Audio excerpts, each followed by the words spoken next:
Today I am before you with some technical issues and certain points that involve scoring full marks in board exams.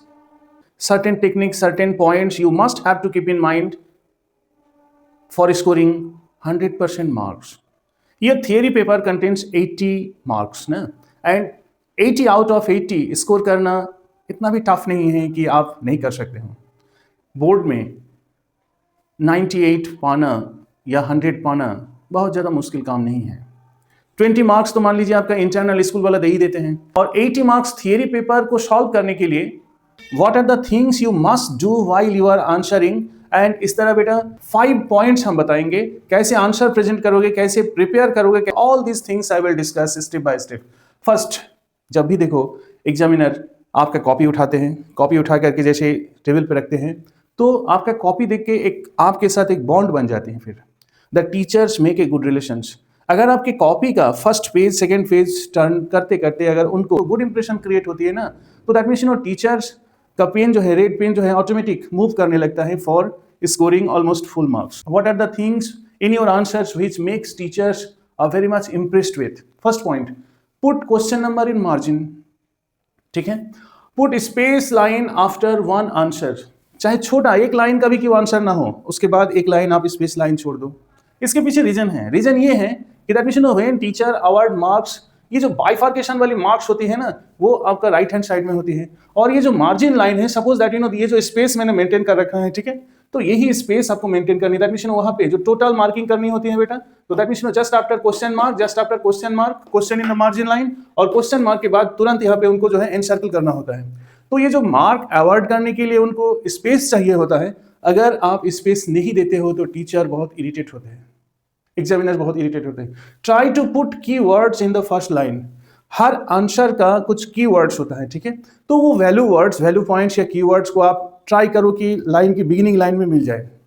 आखिर बात क्या है, इसका psychology क्या है, टीचर्स की साइकोलॉजी. दैट मीन्स वो फटाफट जल्दी जल्दी जो है कॉपी चेक करना चाहते हैं, ठीक है. तो अगर एक लाइन पढ़ के उनको अगर वो पॉइंट्स, वैल्यू पॉइंट्स मिल जाती है ना, तो वो समझ जाते हैं. That means good right up देख के, गुड प्रेजेंटेशन देख के उनको समझ में आ जाता है कि that means you are able to answer.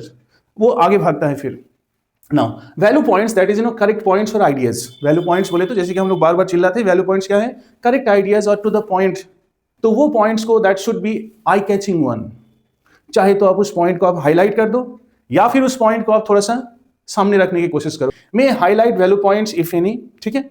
और क्या है, इजीली बी फाउंड. और क्या है, पुट करेक्ट फॉर्मेट और डिजाइन लाइक राइटिंग. अच्छा, जब भी आप राइटिंग पैटर्न करोगे तो फिर डिफरेंट फॉर्म्स ऑफ राइटअप है, जैसे कि नोटिस है, इन्विटेशन है, फॉर्मल इन्विटेशन, इनफॉर्मल टाइप्स. तो उसके जो डिजाइन है, और वो डिजाइन अगर करेक्ट वे में फॉर्मेट फॉलो करोगे ना, तो एग्जामिनर्स आपके फॉर्मेट देख करके समझ जाते हैं कि हाँ, you are well trained, you are well learned persons. आपको इसके साथ साथ ये भी माइंड में रखना होगा कि that means what are the things why are examiners irritated with you और with your answers. Not keeping space line properly, ठीक है, और jumping from section to sections. कुछ बच्चे ऐसे होते हैं कि एक क्वेश्चन, सपोज सेक्शन ए का क्वेश्चन करते करते बीच में आप राइटिंग पार्ट का नोटिस राइट अप करके फिर वो चले गए लिटरेचर पार्ट में. ये जो that means jumping from one section to another sections, that irritates examiners the most. Next part क्या है, cutting half written answer and writing again at odd place. कुछ बच्चे ऐसा करते हैं कि दैट मीन्स हो सकता है उनको नहीं आ रहा है आंसर्स, या फिर उनको कंफ्यूजन हो गया, या फिर उनके माइंड में ऐसा सॉर्ट कर गया कि दैट मीन्स चलो ये सेक्शन नहीं, दूसरा सेक्शन का आंसर पहले करे उसके बाद. This is a wrong impression. Teacher बहुत इरिटेटेड होते हैं. आखिर क्यों होता है ये भी बता दे रहे हैं. दैट मीन्स उनको जो बिगिनिंग होम पेज में उनको मार्क फीड करना होता है, ठीक है, तो मार्क फीडिंग में उनको वो आंसर ढूंढना पड़ता है. आपको याद होगा दैट मीन्स सेक्शन ए का क्वेश्चन नंबर ए का 12 क्वेश्चन होता है ना आंसर पैसेज में, और वो 12 ए क्वेश्चन के लिए सपोज कि बिगिनिंग का, सॉरी, लास्ट का 2 क्वेश्चन को उसने यहाँ लिखा ही नहीं है, ले जाके जो है क्वेश्चन के आंसर शीट का लास्ट पेज में रखा है. तो वो टीचर उनको पेज पलटना पड़ेगा ना. तो आप यहाँ पे क्या करोगे, फर्स्ट सेक्शन का क्वेश्चन नंबर 1, तो 12 क्वेश्चन लिखने के लिए बेटा जगह स्पेस छोड़ दो, आप वो जगह छोड़ दो. अगर बाय द वे आपको नहीं आ रही है ना, if you are not able to find answers, उसको छोड़ दो आप. फिर उसके बाद वो जगह छोड़ दो. अगर आप जगह छोड़ देते हो तो कोई मिस्टेक नहीं है, लेकिन वो जगह को कवर करके फिर दोबारा कहीं ऑड प्लेस में राइट अप करते हो तो it creates a bad impressions, और टीचर इरिटेट होते हैं. और टीचर दैट मीन्स एग्जामिनर अगर इरिटेट होता है तो आप मान लो कि आगे वाले आंसर में से हाफ मार्क वो कटना शुरू कर देंगे ना, तो फिर आप क्या करोगे? कुछ नहीं कर सकते हो ना। तो that's why I am telling that teachers का irritation must have to stopped by क्या करके, ये सारी चीज को अवॉइड करके। केयरलेस राइटिंग अवॉइड करो।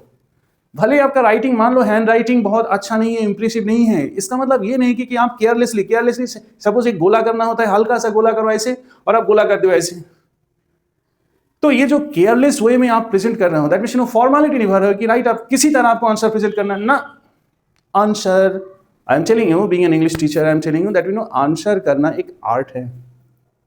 मेरी क्लास में सारे बच्चे अबव 90 स्कोर करते हैं बोर्ड में, ये रिकॉर्ड है। उसके पीछे राज क्या है जानते हो?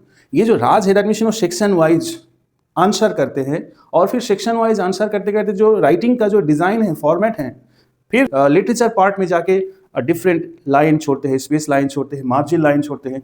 ये really impressive one. Recently I have check pre board copy, और मैंने देखा एक बच्चा जो है 78 पाए हैं। 78 यानी कि 2 मार्क कम है, हाईएस्ट मार्क है। थोड़ा सा स्कूल में हम लोग स्ट्रिक्टली कॉपी चेक करते हैं तो उसका इसी तरह पॉइंट्स उसको बार बार समझाया गया है। Answer crosses word limits and no value points are seen. बहुत इंपॉर्टेंट पॉइंट जो टीचर को इरिटेट करता है क्या है कि आप पैराग्राफ वाइज आंसर लिख रहे हो, दैट मींस आंसर आप पूरी स्टोरी कहानी की तरह बना दिए हो, पूरी दैट मींस समरी लिख दिए हो आप, लेकिन उस क्वेश्चन का जो वैल्यू पॉइंट्स हैं, रिलेटेड पॉइंट्स हैं, वो मिल ही नहीं रहे हैं। टीचर्स मैग्नीफाइंग ग्लास लेके सर्च कर रहे हैं, मिल ही नहीं रहा है, वहां पे कोई मार्क्स नहीं मिलता है। जानते हो टीचर अब इरिटेट क्यों होता है? बोर्ड टीचर्स को बता देते हैं you are to read from beginning till the last, क्योंकि अगर एक भी वैल्यू वर्ड्स उस आंसर में रह गए और आपने इग्नोर कर दिए तो फिर हेड एग्जामिनर उन लोगों को नहीं छोड़ते हैं ना। हेड एग्जामिनर उस कॉपी को फिर जो है दोबारा रीचेकिंग करते हैं, अगर मिल गया तो फिर दोबारा, यानी कि जो टाइम नुकसान हो रहा है ना, evaluating your answer sheet efficiently, वो टाइम वेस्ट नहीं करना चाहते हैं, एनर्जी लॉस फिर बाद में ये सब डिस्कशन नहीं करना चाहते। वो चाहते हैं कि that means answer should be crispy ones, crispy in the sense to the point होनी चाहिए, और ये समरी टाइप आंसर लिखना अवॉइड कर दो आप, most irritating ones. Third point में लेके चल रहे हैं unseen passage. Unseen passage solve करने का एक बहुत इजी एंड टेक्निकल पार्ट्स हम आपको सिखाएंगे। कोई भी, चाहे 10th क्लास का हो या चाहे 12th क्लास का हो, जो अनसीन पैसेज 12th क्लास में तो आपका फर्स्ट क्वेश्चन 12 मार्क्स रहा है ना, और सेकंड क्वेश्चन अगेन 10 मार्क्स रहा है। तो आप एक चीज करो, देखो यहाँ पे जो अनसीन पैसेज है, you are not to read it from beginning till the last for getting information. आप पढ़ के क्या करोगे? यहाँ पे आप एग्जाम देने आए हो, नॉलेज गेन करने नहीं आए हो। तो कीपिंग दिस पॉइंट, जैसे आपको आपके हाथ में क्वेश्चन पेपर आ गया ना, आप पहले से प्रिपेयर्ड रहो। सपोज कि ये आपका स्पेस है, ये आपका जो है अनसीन पैसेज है। Boys and girls pay attention here.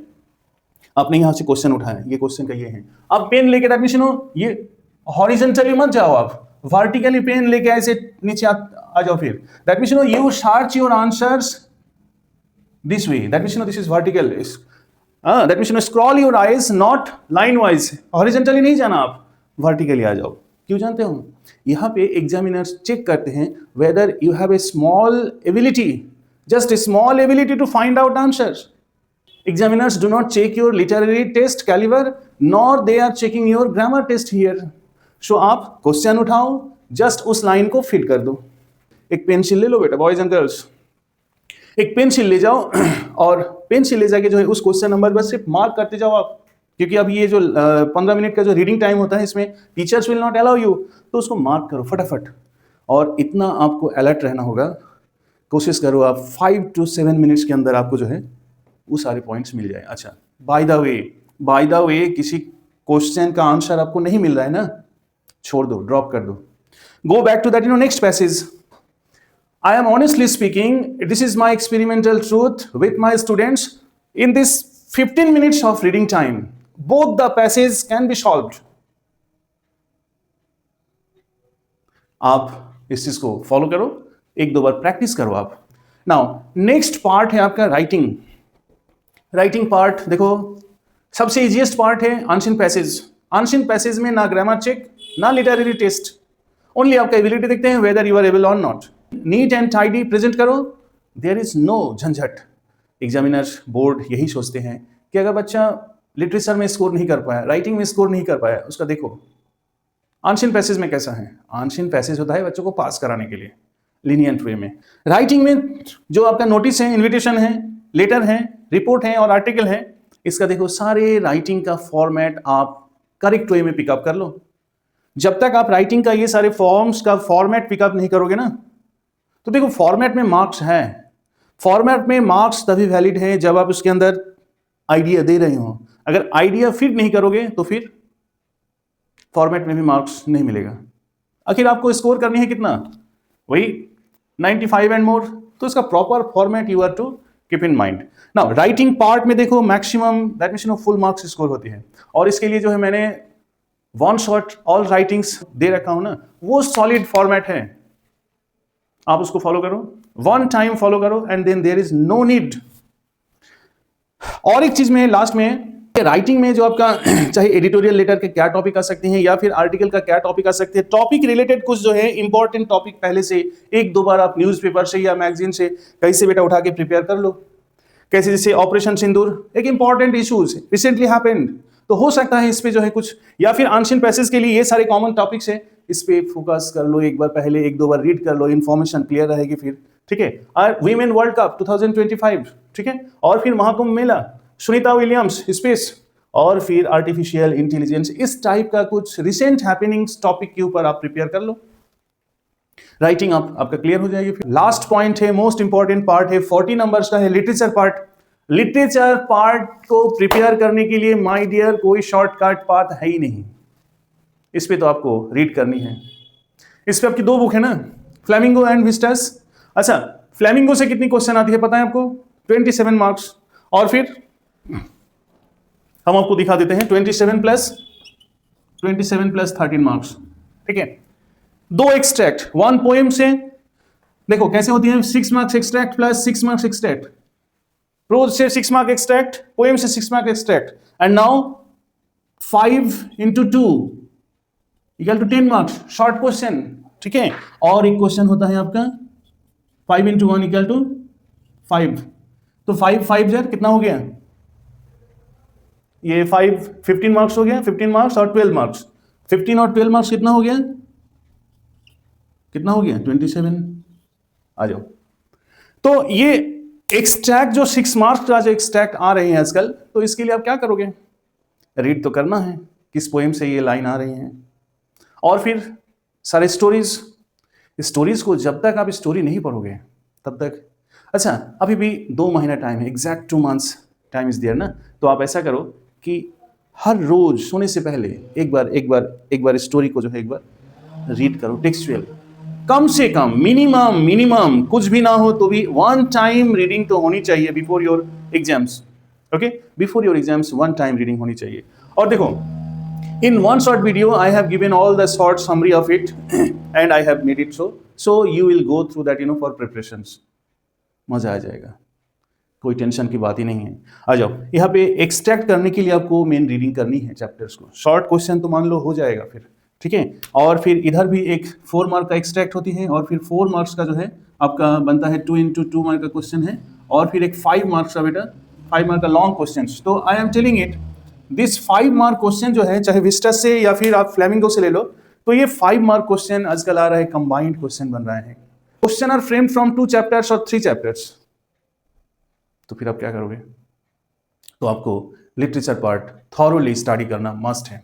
और इसके लिए एग्जाम से पहले I will prepare practice lessons, और इस प्रैक्टिस लेसन में जितना इंपॉर्टेंट क्वेश्चन आने वाला होगा सारे क्वेश्चन हम प्रैक्टिस करा देंगे फिर, ठीक है। तो इस चैनल से तो आपको फुल मटेरियल्स, प्रिपरेशन मटेरियल्स आपको 12th क्लास और 10th क्लास मिल जाएगी फिर, तो आपको इधर उधर भागने की जरूरत नहीं है। वैसे भी आप जा सकते हो, बट राइटिंग पार्ट के लिए, लिटरेचर पार्ट के लिए solid information I will provide you. जब आप प्रिपरेशन करोगे, देखो आप क्वेश्चन उठाओ, there is a stress for all the childrens, क्या है कि आप प्रिपेयर करते हो for a longer time, your answer is not remembered. देखो, ये हमारी ब्रेन है, और ये ब्रेन में बेटा लॉन्गर इफेक्ट के लिए आंसर फिट करने का एक टेक्निक, सॉलिड टेक्निक्स है मेरे पास, 4 स्टेप्स। जब आप कोई आंसर को 4 ऑर्गन इन्वॉल्व करके प्रिपेयर करोगे, स्टडी करोगे ना, तो वो आंसर कभी लॉस नहीं हो सकता है। कैसे, देखो, जब भी आप फर्स्ट स्टेप, जब भी आप कोई आंसर को रीड करो फुल फोकस के साथ, यानी कि जो आपकी जो आईज की मेगापिक्सेलेट आईज है, इस फुल फोकस के साथ आप उसको देखो। ये आई के साथ बेटा ब्रेन का एक लाइन है, ठीक है। अच्छा, कोशिश करो जब आप जब आप रीड कर रहे हो, जब स्टडी कर रहे हो ना, तो फिर दैट मींस योर लिप्स को यूज करो आप। That means it should be audible, you should read, you should tell, you should demonstrate. आप इस तरह जब जो है अंडरस्टैंड कर रहे हो, कंप्रीहेंड कर रहे हो ना, तो फिर आपकी ये कान सुननी चाहिए।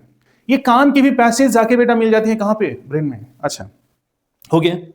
जब आप आंसर को समझ चुके हो, आंसर को आप कंप्रीहेंड कर लियो ना, तो उस चीज को आप, जैसे कि यही एक स्टूडियो लाइक कमरा है, आपके स्टडी रूम है, और वहां पे आप खुद ही जो है, जैसे कि हैंड्स, लेग्स, आई कॉन्टेक्ट से आप किसी के सामने आप उसको डेमोन्स्ट्रेट करो, या फिर खुद ही को समझाना शुरू कर दो। फिर that means you start teaching to yourself, be your teacher.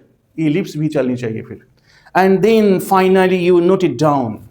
जब ये हैंड राइटिंग, ये हैंड भी इन्वॉल्व होती हैं, लिप्स भी इन्वॉल्व होती हैं, ठीक है, और फिर ईयर भी इन्वॉल्व होती है, आईज भी इन्वॉल्व होती है, तो then fifth organs automatically catch up this things permanently. कैसे आप कह देते हो कि दैट मींस सर पढ़ते तो हैं लेकिन याद नहीं रहता है? पॉसिबल ही नहीं है। This way you can demonstrate your self. This way जब आप खुद को समझाते हो, खुद के सामने खुद ही बताते हो आप ना, तो फिर क्या होता है कि यू अंडरस्टैंड कि आप कितने पानी में हो, कितना पॉइंट आपको अवेलेबल है। That means your brain cell से कितना पॉइंट अवेलेबल है। जब आप किसी के सामने बताते हो कोई आंसर को इस तरह प्रेजेंट करना है, ये पॉइंट है, ये चीज है, जब आप खुद ही को कहते हो, दैट मींस खुद में ही कहते हो ना, तो फिर आप समझ जाते हो कि कितना याद है, कितना याद नहीं है, कितना आप समझे हो, कितना समझे नहीं हो। फिर उसको पॉइंट को पन्ना उठाओ और फिर पलटो, पन्ना पलटो और फिर जो है उठाओ और फिर फटक से देखो। फिर these are study pattern, tension लेने का नहीं है। 75 यानी कि 75 और 80 के बीच में आपके थियरी पेपर में मार्क्स होना ही है, श्योर। Best of luck.